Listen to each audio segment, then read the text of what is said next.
Then the best thing to be accepted is just to be yourself. Good evening, ladies and gentlemen. Or shall I say, may gabi po sa inyong lahat.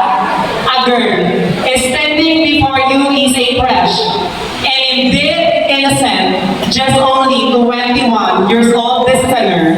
And I am very proud and humble because I am your It's Showtime Miss Q&A Season 3 Queen of the Multiplex First Runner-Up. My name is Miss Karen Montecillo, and I am truly all the way with the place that you can experience just like a silver lining. Yes, I am all the way from Tondo, Manila. But tonight, since this is a beauty pageant, allow me to stand by the name of your one and only.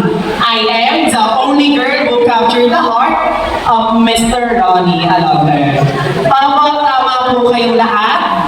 Ako po si Amy, at minsan si Baby, sa Pira-Pirasong Paraiso. Bakit hindi niyo po sabay-sabay sa butang malampakan at hiwan ang nag-iisang kawanes, Libinibining, Loisa, and Dario. And I always believe, si Biz, Amor, if you want to be loved, learn how to love.